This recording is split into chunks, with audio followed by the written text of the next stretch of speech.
In today's video, I'm going to teach you how to add a subitem to a beginner campaign in Wrike and set its go live date.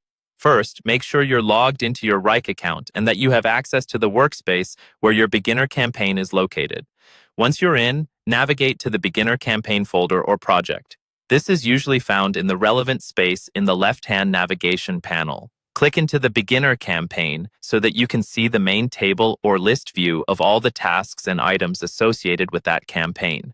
Within this campaign view, look for the specific row or task where you want to add a new subitem. The interface may show small icons or arrows next to items that can be expanded. When the correct parent item is highlighted, move your cursor to the area indicated in the interface highlight. This is typically near the task name or in a column that allows you to expand or manage subtasks. Click on the highlighted area to reveal the option to add a subitem.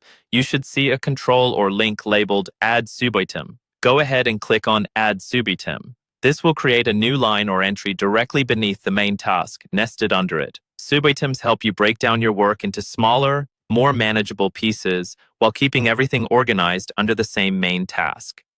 Once the subitem has been created, you'll see a text field where you can type in the name of this new subitem.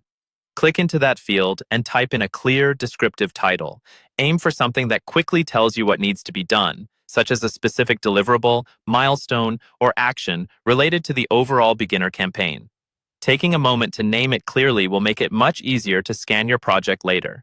After naming the subitem, you'll want to assign a go-live date so everyone knows when this piece of work is planned to launch.